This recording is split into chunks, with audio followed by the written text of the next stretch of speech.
The broadcast came through at 0300 Terran Central Time.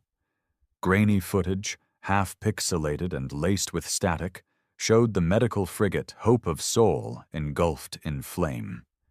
It had no weapons, no shields, just the Red Cross emblazoned across its hull and the belief that some lines even in war were never crossed. They crossed it. The attackers were the Xandari, a pale insectoid race with whispering voices and a hive mind that had long viewed humans as illogical and emotionally volatile.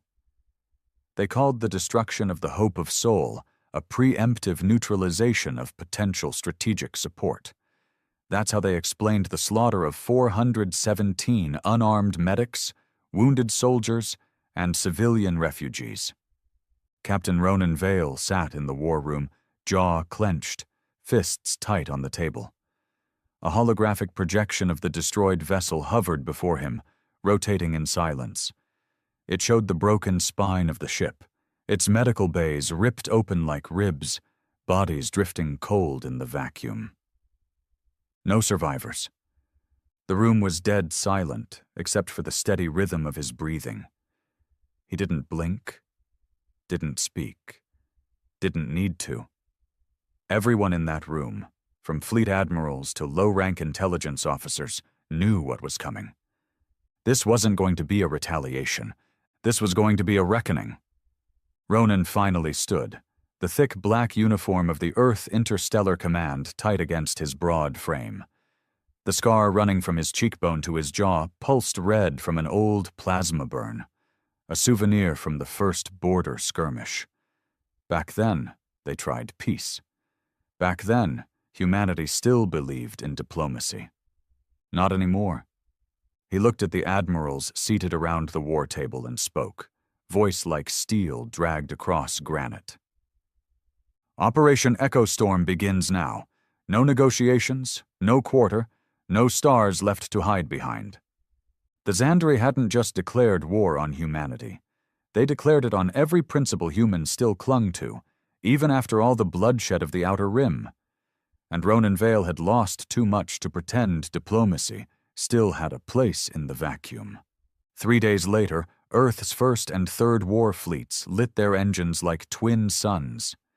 The skies above Mars glowed as ship after ship tore through the dark.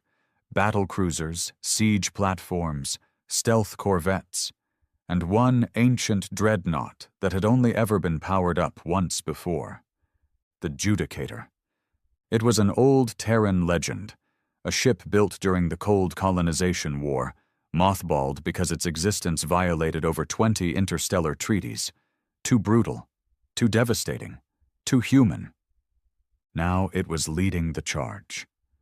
Ronan stood on the bridge of the Judicator, looking through the vast viewport as the stars bent and twisted. His second-in-command, Commander Trellin, a quiet man with eyes that never smiled, approached with a tactical tablet. Enemy fleet positioned in orbit above Galen 7, 3 defense rings, civilian centers heavily embedded with military structures, he said, handing over the display. Ronan didn't look at it.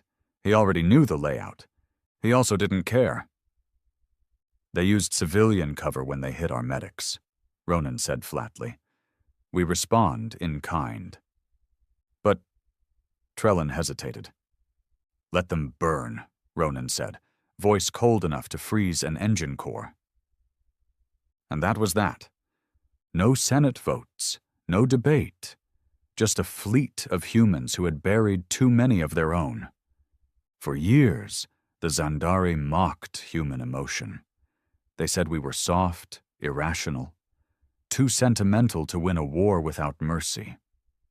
They were about to learn what it meant when humans stopped caring, when humans went cold, when humans didn't come to talk. They came to end you. Ronan Vale stood motionless at the edge of the command platform, eyes locked on the distant star lines folding away as the Judicator transitioned out of slipspace. The stars blinked into their rightful places, shining coldly through the forward viewplate. Directly ahead, Galen 7 sat like a jewel. blue, green, vibrant. A thriving colony world in the heart of Zandari territory. Cities stretched across its continents, hexagonal space elevators rose like spines into orbit, and around the atmosphere hung a halo of defense platforms.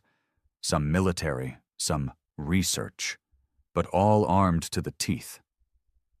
The Zandari thought humans would never strike first. They were right. But this wasn't a first strike. This was justice dressed in fire. The bridge was silent, not with fear, but with the calm of people who had made peace with what needed to be done. These weren't rookies. These were soldiers, veterans, men who had pulled the dying out of burning escape pods and had whispered comfort into the ears of friends who died with half their body gone. There were no speeches, no ceremony, only orders. "Fleet-wide transmission," Ronan said, and his comms officer nodded, patching him into the entire battle group. "This is Captain Ronan Vale, Earth Interstellar Command, commanding the Judicator. You are authorized to engage. Use full firepower. Target military and hybrid structures. Civilian structures used for cover are considered compromised. Let no Zandari ship leave orbit. Do not allow survivors to regroup. This is not a conquest. This is retribution." He ended the transmission and gave a final nod to Commander Trellin. "Begin," he said. The Judicator's main weapons spun to life, deep thuds echoing through the superstructure. Its central spinal cannon, a relic of a more brutal age, was already heating up, energy readings off the scale. The Dreadnought's fusion banks screamed with potential. Ion breach torpedoes slid into tubes, railguns locked on distant orbital defenses. And then the Judicator spoke. One burst of energy shot out like the finger of a god. The Zandari's orbital station, a pride of their engineering, festooned with their flags and emblems, ceased to exist. Not broken, not crippled, gone. A wave of blue light washed over its remains, disintegrating matter on a molecular level. The first kill was not cheered. It was marked. Fleet Omega rained fire next. 30 human ships emerged from shadow drives and ambushed the defense ring from the dark side of the planet's largest moon. Their stealth cruisers, the Ghostline Reapers, released precision-guided inferno missiles, striking hardpoints and ripping apart the orbital grid before the Zandari could finish scrambling interceptors. By the time the enemy realized what was happening, they were already dying. Inside the Judicator, Ronan barely blinked. His eyes tracked every feed, tactical overlays, sensor readouts, life form counts, energy discharges, and impact maps. He watched the loss markers light up red as each Zandari ship fell. He didn't smile. There was nothing to smile about. His thoughts drifted just for a moment to the Hope of Sol, to the message that had played once before the transmission cut out. A child's voice crying, someone yelling, "We're a medical vessel, for God's sake!"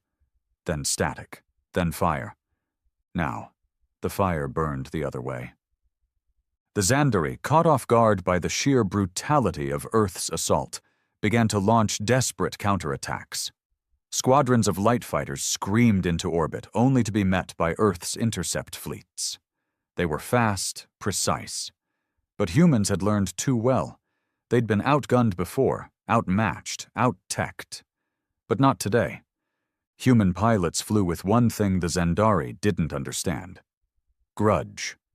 Lieutenant Kellen Dorsey, piloting a modified Talon-class strike craft, grinned through gritted teeth as he locked onto a Zandari cruiser's shield array. His HUD blinked red. Vengeance 1, releasing payload. 2 mag blast torpedoes roared ahead and struck true. The cruiser's shields collapsed in a shimmer of shattered light, and the second volley carved the alien ship in two.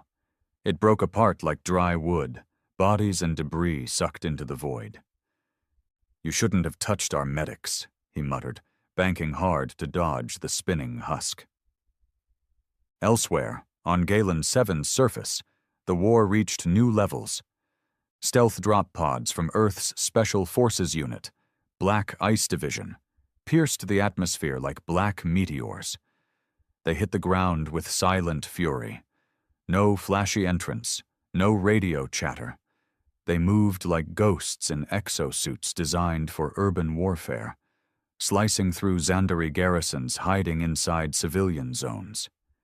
They didn't bomb hospitals, but they cleared them.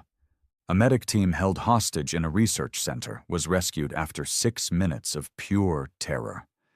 Zandari soldiers used wounded civilians as shields, but the Black Ice operatives didn't hesitate. Their kill logs showed 47 hostiles neutralized, 0 civilian casualties. Efficiency was the new morality. Ronan received live feeds from ground squads, and each time another pocket of Zandari resistance fell, he marked it. No celebration, just a steady erasure of those who dared target the helpless. They didn't just break a treaty, Ronan muttered to himself. They broke the one rule that made us human. Back in orbit, the last of the Zandari fleet tried to retreat. A group of frigates, shielded by a war cruiser, turned tail and began a slip-jump sequence. "They're fleeing," Trellin reported. "Do we let them run?" Ronan looked over slowly, voice sharp. "We're not here to send a message, Commander. We're here to finish what they started." Trellin gave the order. 4 Terran stealth corvettes decloaked behind the fleeing ships and fired disruptor missiles. The war cruiser exploded first, taking 2 frigates with it. The others were disabled, then boarded. No quarter. One of the captured Zandari officers begged in his native tongue, voice trembling, mandibles twitching. "We didn't know. We didn't mean—" Ronan watched the interrogation from the command deck. "You knew," he said quietly, almost more to himself than anyone. "You knew who was on that ship. You just didn't care." The prisoner's pleas were silenced. No execution, just cold imprisonment. Let the survivors speak of what they saw. Let the Zandari remember Earth not as emotional or irrational, but as unrelenting. Back on Earth, the footage began leaking. Unofficially, of course. Burned cities, flattened garrisons, the silence of destroyed enemy fleets. Ronan didn't deny it when the Senate demanded answers. He appeared on the live feed with his full dress uniform, eyes like storm clouds. "We did what had to be done," he said. "We will not apologize for defending those who cannot defend themselves." A senator, young, naive, challenged him. "Don't you worry about how the galaxy will see us after this?" Ronan leaned forward. "I don't care how they see us. I care how they treat us. Maybe next time they'll think twice before laying a finger on another Terran hospital." There was silence after that. Earth didn't receive another attack for the next 5 years. The Zandari entered isolation. Their border fleets retreated. Other species watched humanity from afar, no longer with scorn or contempt, but with respect. Not the respect of admiration, the respect of fear. Ronan Vale returned to Earth only once, standing in front of the Hope of Sol Memorial, a steel ark engraved with every name lost aboard the ship. His hand traced one of them, Dr. Lena Vale, his sister. The world never knew. He never told them. He had no family left, only vengeance, only silence. The fires of Guylan 7 still burned behind the Earth fleet as the stars returned to their natural rhythm. The broken remains of Zandari ships floated in orbit like fractured bones. Human recovery cruisers worked in silence, gathering whatever data could be scavenged from the wreckage, not for glory, not for trophies, but for information. This war wasn't about banners or victory parades. It was about making sure there would never be another Hope of Sol. Captain Ronan Vale didn't return to Earth with the fleet. He stayed behind orbiting the ruins of Galen 7 aboard the Judicator. While most of the fleet began withdrawal procedures, he ordered a full planetary quarantine. Not even Terran scientists or diplomats were allowed near it. When asked why, he gave a cold answer. "We don't study what we've finished. We leave it behind." For a week, the Judicator stood sentinel over the dead world, a shadow in space that didn't blink. No Zandari rescue ships came. No protest from their high command. Just silence, like the whole species had swallowed its pride and gone into mourning. Or hiding. Back in Terran space, the strike triggered ripples no Senate debate could contain. News feeds flooded with footage, some real, some exaggerated. Civilians saw fire trails cutting across Galen skies, orbital platforms dissolving in white light, and ground cams capturing human special forces executing Zandari soldiers with clean, clinical efficiency. For every image that stirred pride, another stirred fear. Senator Grell from the outer colonies called for a full inquiry. "This is not defense," he said, pacing in front of the Galactic Assembly. "This was an extermination." Admiral Caney replied, without apology. "So was what they did to our medics." Others stayed quiet. Most had voted for restraint when the Hope of Soul went down. Now they saw what restraint had brought. 417 dead, a burning ship, and the eyes of humanity demanding blood. Ronan ignored the politics. He wasn't interested in being the face of a movement or a hero of war. He had delivered the message, paid in steel and fire, and that was enough. But the universe wouldn't let him go. 3 weeks after the Gailan purge, a transmission came through, unmarked, encrypted in a pre-Senate diplomatic cipher. Not Terran, not Zandari either. It came from a fringe species known as the Ithari, tall, bird-like philosophers who rarely intervened in galactic affairs.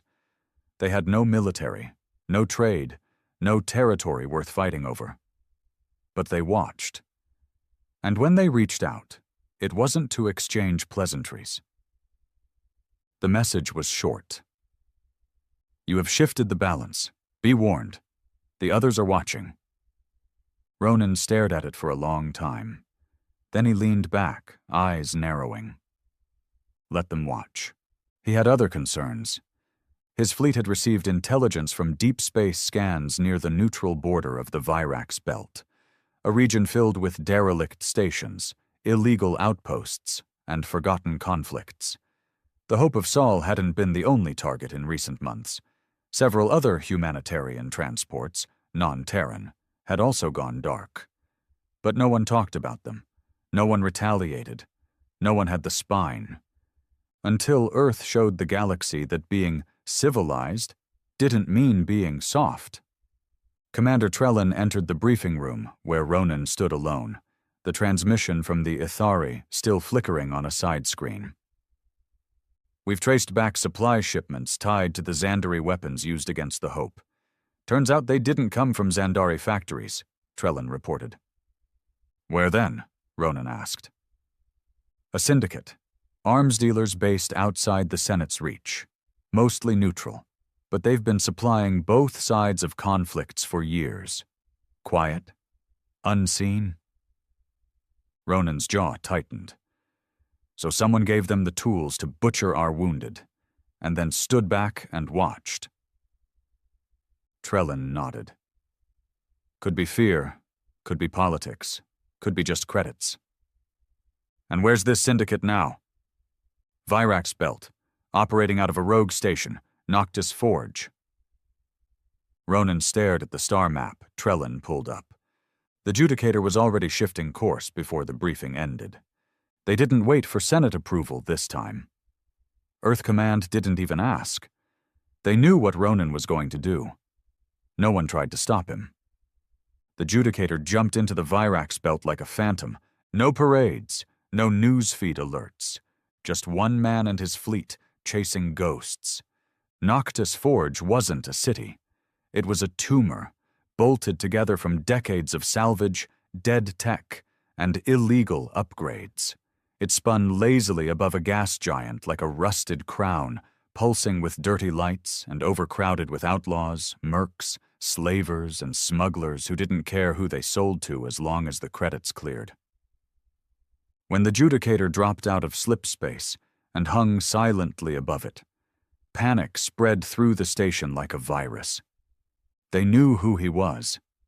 They knew why he'd come. One by one, shuttles tried to flee. Ronan let them go. He wasn't here for the rats. He wanted the king.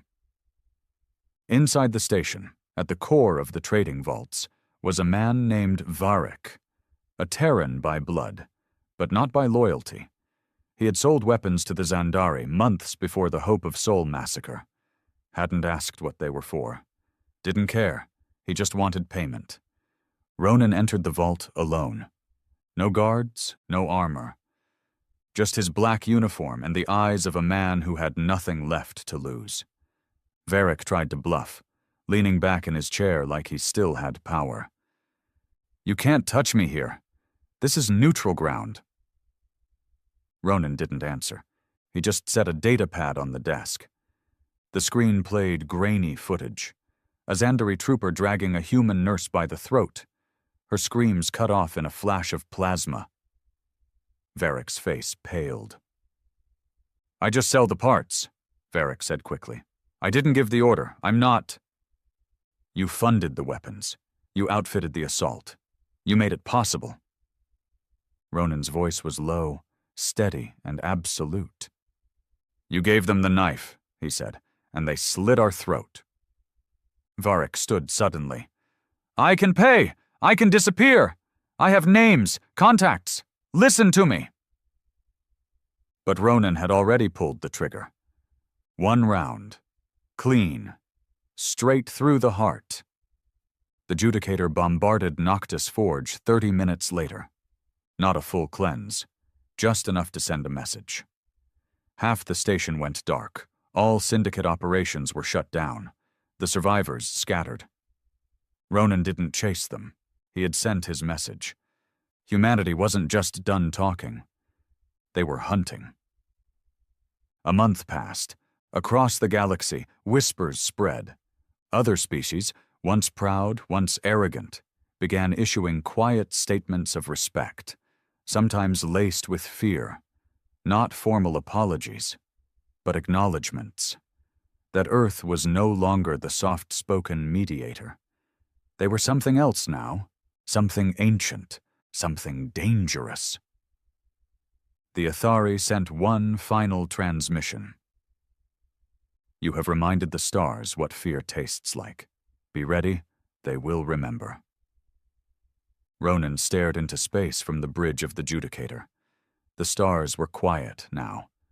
Not peaceful, just waiting. The galaxy had made one thing very clear. If they ever dared target Earth's wounded again, Earth wouldn't come to negotiate. They would come to end you. The stars were quieter now, but Ronan Vale didn't trust silence. It was never peace. Not in this galaxy.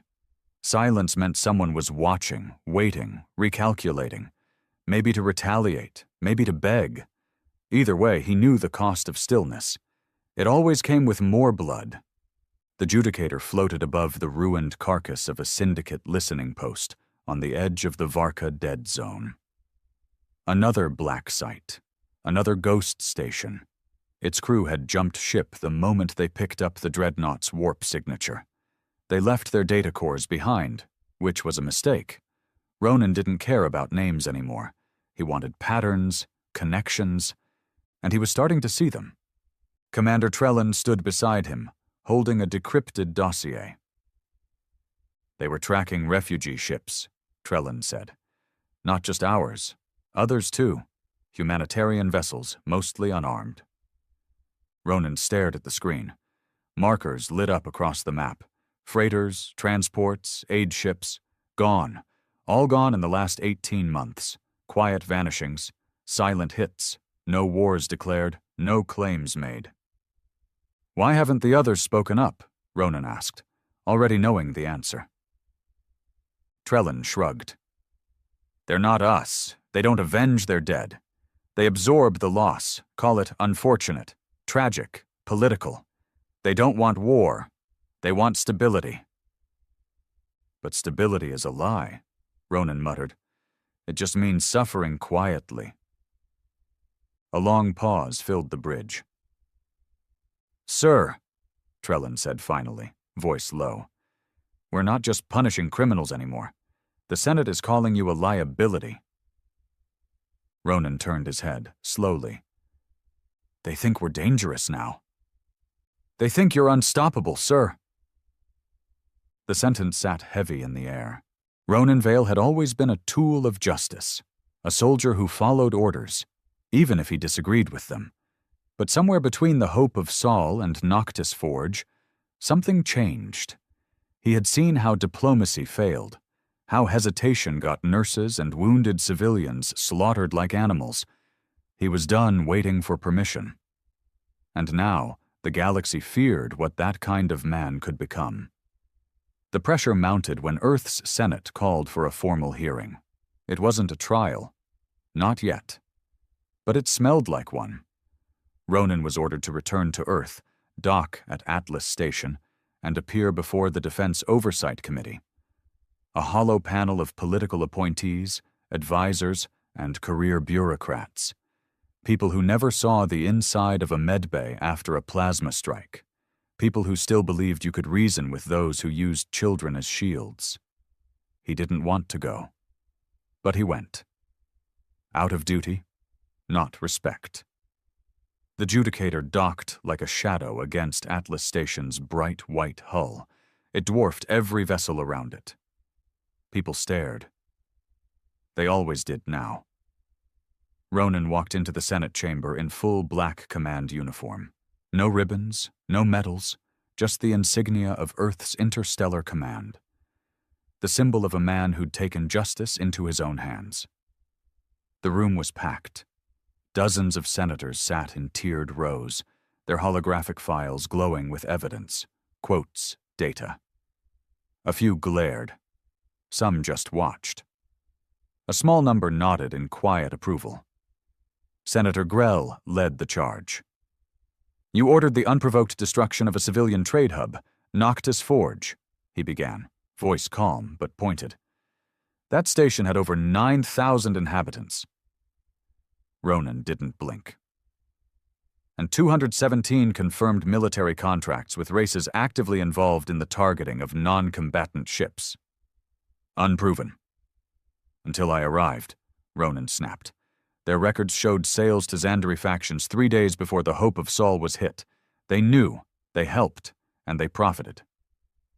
Senator Grell pressed on. And who appointed you judge, jury, and executioner? Ronan leaned forward, voice quiet but sharp. The dead did. Silence. Then another senator stood, older, less theatrical. Captain Vale, she said, measured and cold, you've made us look like monsters. Entire civilizations are afraid to open channels with us. Your actions may trigger a larger conflict. Are you prepared to be the reason Earth burns in a galactic war? Ronan looked around the chamber, his voice low, each word landing like a hammer. I didn't make us look like monsters. I reminded them we weren't prey. Another silence, this one longer. That night they voted on whether to strip Ronan of command. It failed by 2 votes, not because the senators agreed with him, but because somewhere deep down, even the most cautious among them knew one brutal truth. Sometimes monsters were necessary. Weeks passed. The galaxy didn't retaliate, but it also didn't forget. On the far side of the spiral arm, in a cold sector known as the Hollow Claw, something stirred. Reports filtered in. Slow, fractured, distorted. Human colonies on the edge went dark. Outposts vanished. No distress calls, no bodies. Just emptiness. The only clue was a name. The Black Accord. A coalition. Not a government. Not a race. A cabal of those who had profited from war for centuries. Smugglers. Arms dealers. Mercenary generals. War cults. Silent financiers? They'd watched Earth's rise with concern, watched Ronan Vale burn through syndicate lines. They hadn't retaliated yet, because they were preparing something bigger. Back aboard the Judicator, Ronan received the intel reports in his private quarters. He studied the data, the patterns, the vanishing dots on the star map. "They're baiting us," Trellin said, standing nearby. "They want us to overextend," Ronan agreed. "They want us angry." Trellin nodded slowly. "And we are." Ronan stood. "Get the fleet ready. We're going hunting." This wasn't revenge anymore. This was war. But not the kind of war the Senate wanted. This would be a quiet war, a shadow war, the kind of war you didn't survive, only endure. By the time Earth realized what was coming, it was too late to stop him. Ronan Vale had already crossed the line, and he wasn't coming back. The stars looked different in Black Accord space. They didn't shine. They glared. Ronan Vale stood at the observation deck of the Judicator, staring out into the stretch of nothing known as Deadlight Expanse, a forgotten strip of unclaimed space that no empire officially acknowledged, but every warlord knew by name. It was a no-man's zone, neutral on paper, poison in practice. The Judicator was quiet now, running under blackout protocol, no comms, no active sensors. Ghost mode. Even the lights inside the ship were dim, red, and quiet, like the hum of a beast holding its breath. Earth Command hadn't authorized the move into Deadlight. The Senate had ordered him to stand down after Partisan Station went dark. He ignored them.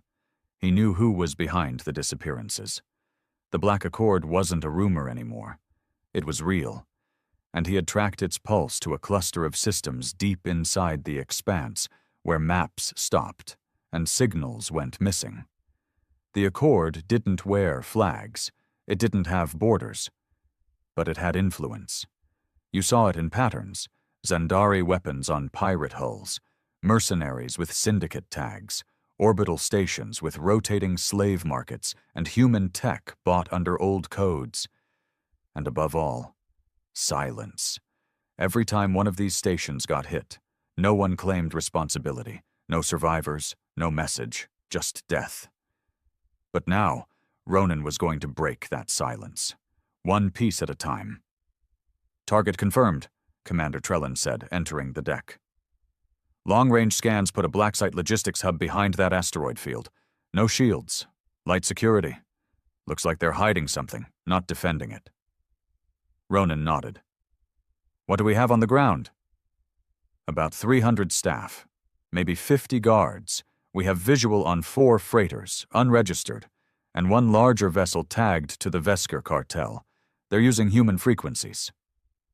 Ronan's eyes sharpened. "And the cargo?" "Crates marked medical relief. UN classified." That was enough. He turned toward the ops deck and spoke one word. "Burn them." The strike began silently. 4 black ice infiltration pods launched from the Judicator's underbelly, gliding through the debris cloud like sharks beneath a blood-soaked ocean. Each one carried 6 operators, elite Terran forces trained for zero-light, no-support missions. They didn't speak. They didn't signal. They simply landed, breached, and bled their way forward. Inside the hub, the Accord's smugglers barely knew what hit them. The first explosion took out the primary comms center. The second erased the flight hangar. And by the time the guards realized it was an actual military assault, not a rival gang hit, they were already dead. Ronan watched it all from the command deck. Helmet cams, biofeeds, each kill logged in real time. One of the operators, callsign Hammer, dragged a Vesker officer out from a hidden room, pistol-whipped him to the floor, and pulled a memory shard from the alien's pocket. "I have something," Hammer said through gritted teeth. "Upload it," Ronan ordered. The shard's contents appeared on the Judicator's tactical display. Shipping manifests, payment trails, encrypted comms, everything tied back to the Accord's central operation. Multiple stations, hidden arsenals, and one phrase repeated in dozens of documents: Project Morning Star. "What is that?" Trellin asked. Ronan didn't answer. He just stared at the coordinates tied to the name. A station deep in the Ophiuchi Rift. Unreachable, unwelcoming, but not for long. Before heading out, Ronan did something he hadn't done in years. He sat alone in the war room and opened an old file. A recording. One he hadn't played since the Hope of Sol went down. It was a message left by his sister Lena. She hadn't known she was going to die when she recorded it. She'd been cheerful. Too cheerful. "I told you not to join the damn Navy," she laughed in the video, holding a cup of recycled coffee. "But you always were too stubborn for your own good." She paused then, eyes softer. "But if you're watching this, I know something happened, and I hope you did something about it. Because people like us, we don't get to stand back and let evil walk." Ronan didn't smile, didn't cry. He just sat there, staring at the last flicker of family he had left, burning that last memory into his mind before destroying what had caused it. The fleet jumped again. Slipspace was thinner near the rift, unstable, jagged. Most captains wouldn't risk jumping into it without full navigational clearance. But Ronan didn't care. Let the rift tear open. He was coming through anyway. The Judicator emerged in high orbit above a broken world. One large moon, 5 ruined orbital platforms, a single artificial construct hung at the Lagrange point, a space station, half-cloaked, surrounded by debris and silent weapon satellites. Trellin looked up from his display. "That's Morning Star." "What's its purpose?" Ronan asked. Trellin scanned faster. "It's not a shipyard, not a command center either. It's a, sir." "What?"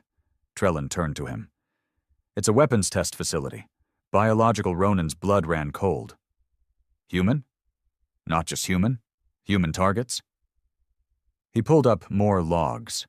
Archive footage, experiment tags, transport records.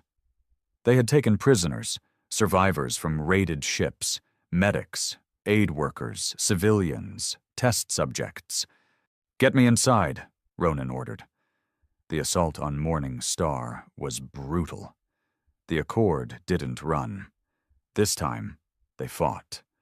Automated defense grids lit up like a dying sun, missiles streaking through orbit, flak rounds tearing through clouds of decoy drones. The Judicator lost 2 escort frigates before breaching the outer ring. But when it broke through, it didn't slow down. Ronan led the breach team personally. His armor was black on black. No insignia, no rank. He moved like a man possessed. The interior of Morning Star was worse than any battlefield he'd known. The walls were lined with sealed chambers, each one lit with low, sickly light. Inside them, humans, some alive, some not. Some were barely human anymore. He passed one window and stopped. A young boy stared back at him. Maybe 9 years old, skin pale, tubes in his neck, eyes wide with that awful mix of hope and terror. He mouthed something Ronan couldn't hear. Ronan ripped the door open, tore the restraints off, and picked the boy up. "Commander," he growled into the comms, "we have prisoners. I want every medical unit we've got on site. Anyone alive, we take. Anyone responsible, we erase." They found the Accord's chief scientist hiding in the core labs. Ronan didn't wait for questions. He put a bullet through his leg, dragged him into one of the test chambers, and locked him in. The scientist screamed through the glass. "You don't know what you're doing. You're destroying decades of research." Ronan stared at him through the window, then activated the chamber's purge protocol, and walked away. Morning Star went dark 3 hours later. No survivors. At least not from the Accord side. Earth's Black Ops teams rescued 78 prisoners. They were weak, scarred. Some would never speak again, but they were alive. and Ronan had given them back something that had been stolen from them. Vengeance. The Senate didn't respond immediately. No one wanted to touch it. The accord wasn't officially recognized, and the station wasn't listed in any treaty. But Earth Command knew the truth. Ronan Vale had crossed a threshold. He wasn't fighting wars anymore. He was ending systems. And now every power that benefited from neutrality, from quiet corruption, from silence, knew their time was up. Because Earth wasn't asking questions anymore. And Ronan wasn't sending warnings. He was coming. The galaxy had changed. The name Ronan Vale was no longer whispered. It was spoken aloud. Like a warning, like a storm front moving across the stars. In under a year, the captain of Earth's deadliest dreadnought had become more feared than entire fleets, not because of what he said, but because of what he did. Morning Star was the final straw for many. He hadn't just destroyed a black site. He'd uncovered proof that the Accord had experimented on human civilians, children, medics, captured aid workers from peaceful colonies. The footage leaked almost instantly. Someone on the Judicator, maybe Trellin, maybe one of the comms officers, had sent it to Earth media. It spread like wildfire. And for a brief moment, Ronan Vale was hailed a hero.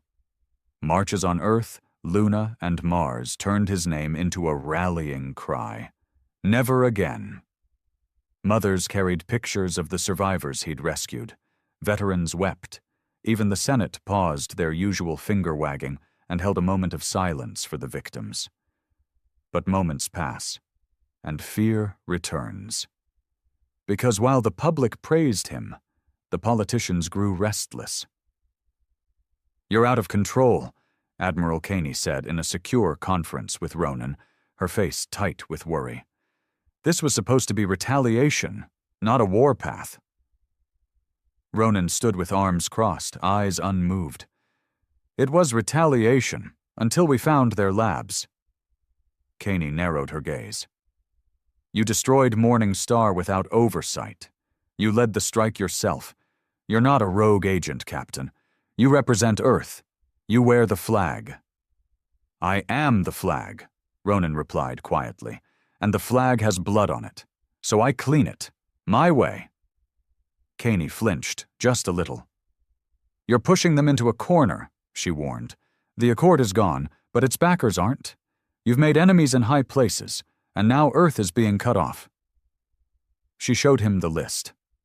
Trade routes denied, embassies recalled, diplomatic ties severed, neutral systems, ones that once bought Earth's technology and needed its protection, were now too afraid to be seen standing beside them.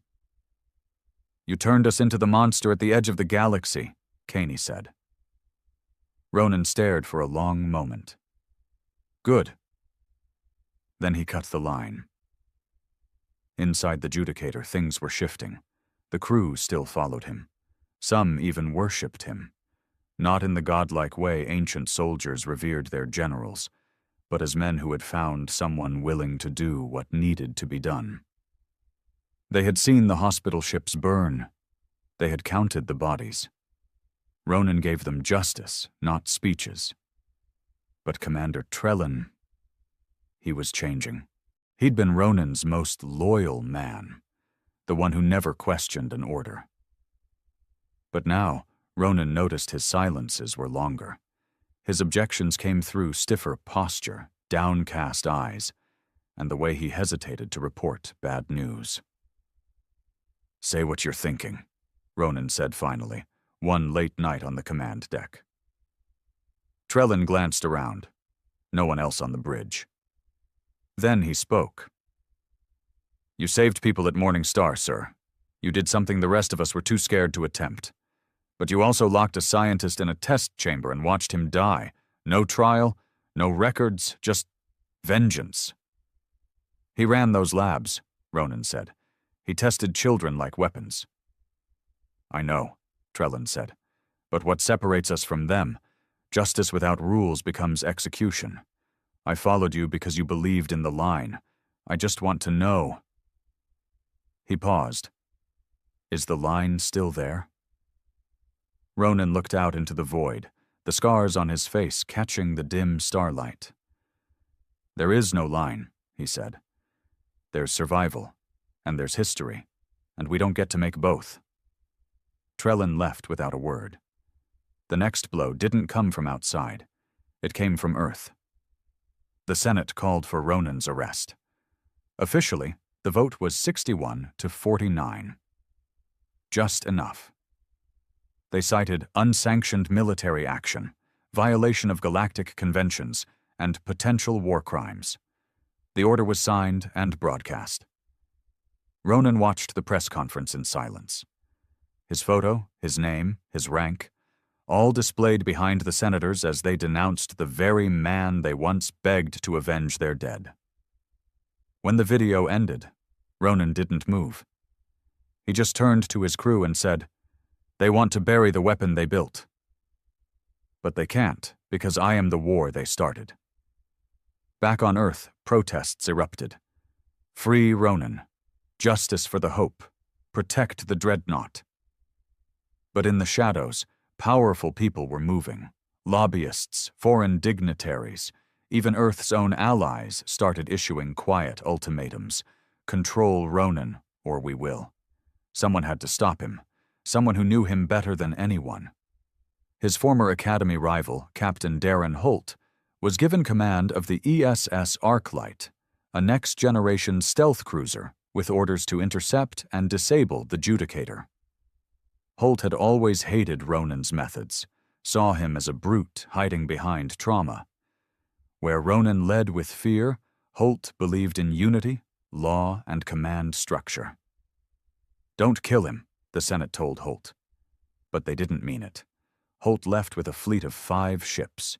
The confrontation came at the edge of the Varnus cluster, above a dead moon where Ronan had planned to strike another hidden Accord relay. The Arclight uncloaked and hailed the Judicator. "Ronan Vale, this is Captain Darren Holt of Earth Command. By authority of the Senate, stand down and prepare to be taken into custody." Ronan didn't respond at first. Then he stepped onto the bridge, turned to Trellin, and said, "He's a good man." Trellin nodded, unsure. "But good men don't stop wars," Ronan said. He opened the comms. "Darren, I'm going to give you one chance to turn around. You're not in command anymore, Ronan. You're a rogue with a death count higher than half our wars combined. I am our wars." Holt's fleet began powering weapons. The Judicator didn't move. Then, with a low hum, its dread core began to awaken. "We're on the same side?" Holt said, but even he didn't believe it anymore. "No," Ronan said, eyes like ice. "We're on different timelines. Yours ends here." The battle was short.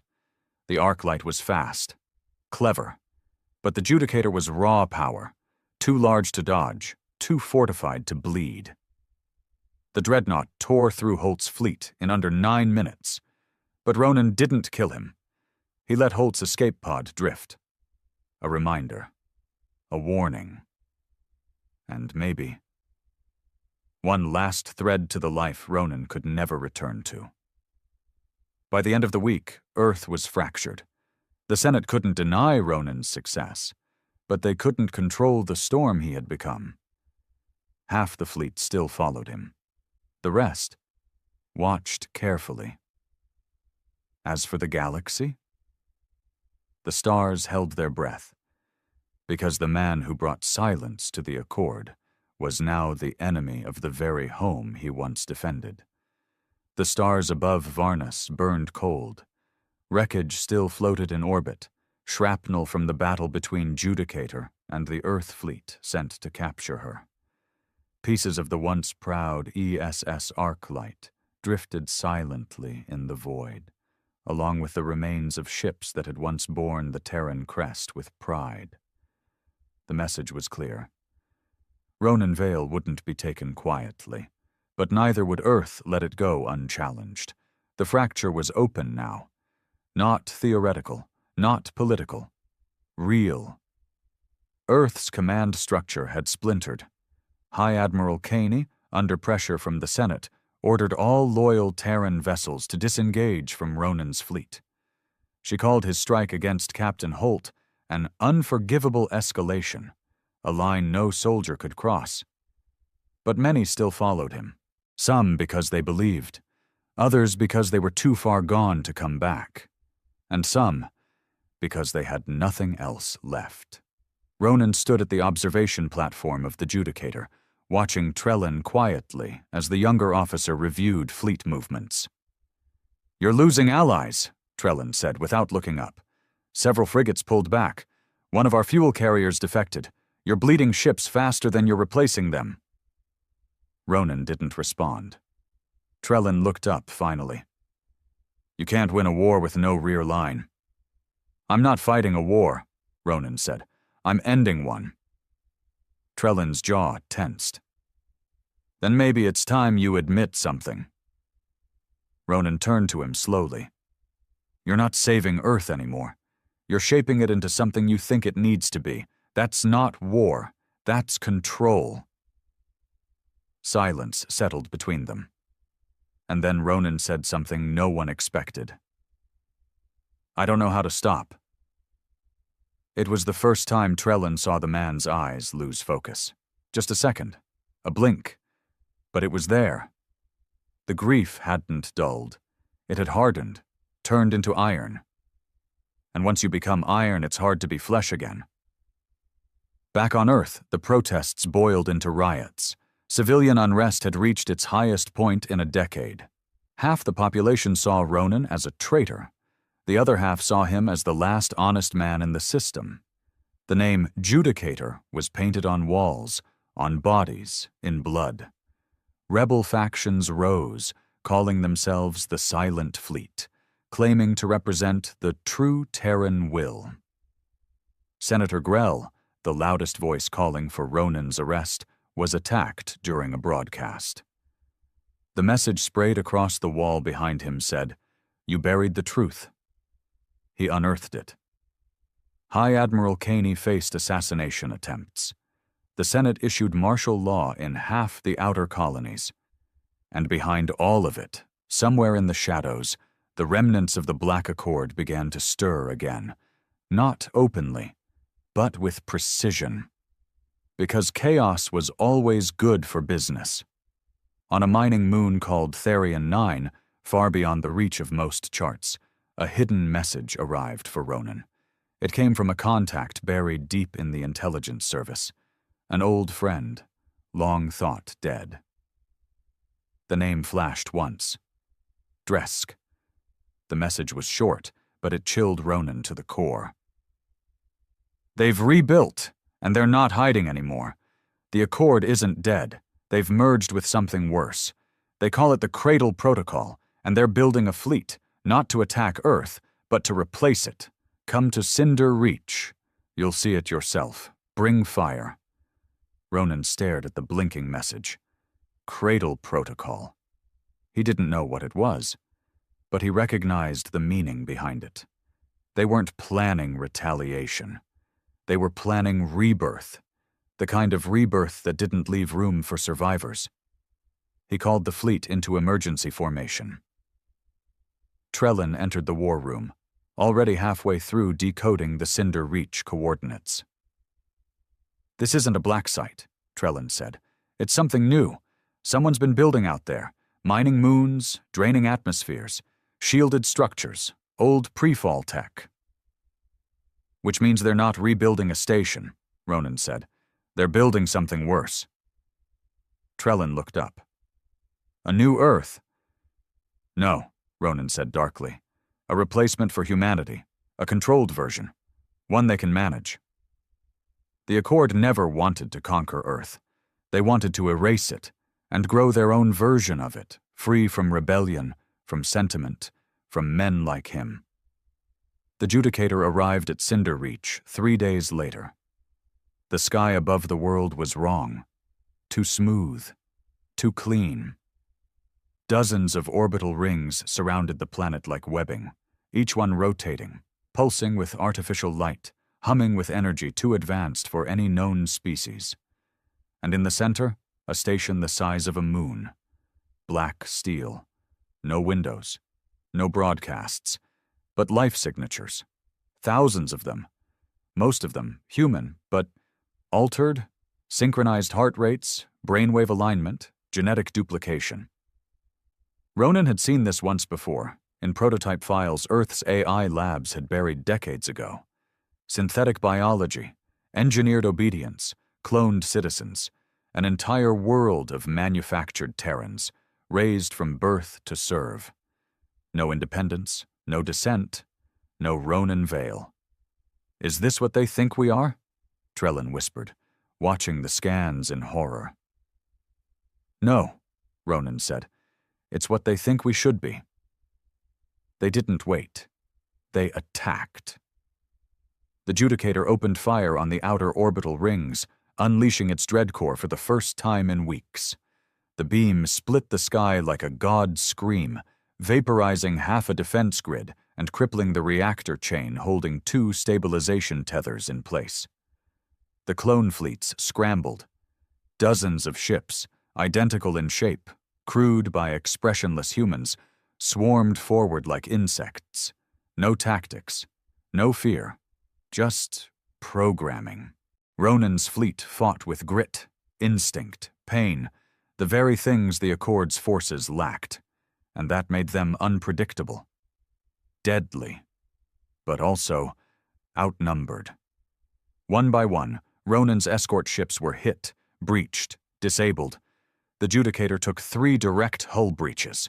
One of its side thrusters exploded. Ronan refused to fall back. "This ends here," he told Trellin. "We won't survive this," Trellin said, bleeding from a head wound. "Then we make sure they don't either." Ronan ordered a dive, straight into the enemy's atmosphere control ring.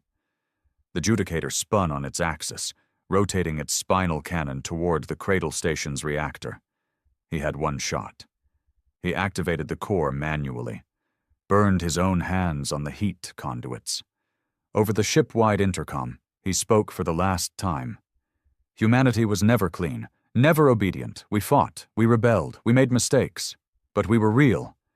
What you built here, it isn't life. It's a lie." Then he fired. The beam pierced through 3 kilometers of armor, struck the core of the cradle station, and cracked it open like bone. Everything erupted. Cinder Reach exploded in a wave of silent light, erasing half its orbit and setting off chain reactions across every artificial construct tethered to it. No one heard from Ronan Vale again. But the Judicator was found a month later, dead in the void. Scarred, but intact. Inside the command deck, there was no body, only his black uniform, hung across the captain's chair, folded neatly, waiting. The galaxy was quiet. For the first time in years, there were no flare-ups. No hospital ships burned, no black sites raided. The smuggler channels fell silent. Pirate groups collapsed without funding, and the last remnants of the Black Accord went into hiding or vanished completely. The Cradle Protocol was dead. Cinder Reach, once a terrifying monument to synthetic humanity, had become a graveyard of progress gone wrong. Fragments of its shattered orbital rings still drifted through space, glowing faintly like veins under skin. No rescue ships came. No salvage crews dared enter the debris field. Radiation storms swirled around the dead planet like a curse. The world had been erased by fire, and so had the man who lit the match. Ronan Vale was gone. Not confirmed dead, not confirmed alive, just gone. Vanished like a ghost into the black. And in his absence, something strange happened. Earth changed. The Senate tried to spin it at first. They held emergency broadcasts declaring Ronan a necessary evil, a tool of last resort that had been decommissioned. They said his actions, while brutal, had exposed threats they themselves were unaware of. They tried to own him, but the people didn't let them. Because Ronan Vale didn't belong to the Senate. He belonged to the dead, to the medics on the Hope of Soul, to the prisoners in Morning Star, to the boy in the lab chamber whose eyes still haunted the dreams of every soldier on the Judicator. And more than anything, he belonged to those who would never forget.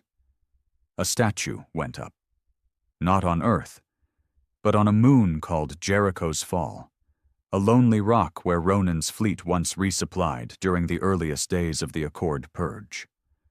The local colonists built it themselves. No permits, no funding, just raw steel. It showed Ronan in his war uniform, standing with one boot atop a broken Zandari rifle. His hand wasn't raised in salute or victory.